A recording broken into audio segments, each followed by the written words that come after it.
নানু জাগাও আর একটু জায়গা চলাই না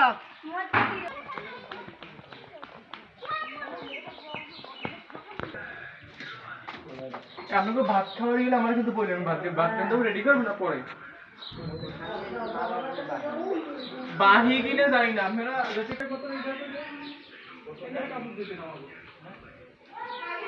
দে দেখা দি কি খাও দেখি মা মারিয়াম বাবাকে দাও দাও দাও দাও বাবাকে দাও দাও মারিয়াম আচ্ছা থ্যাংক ইউ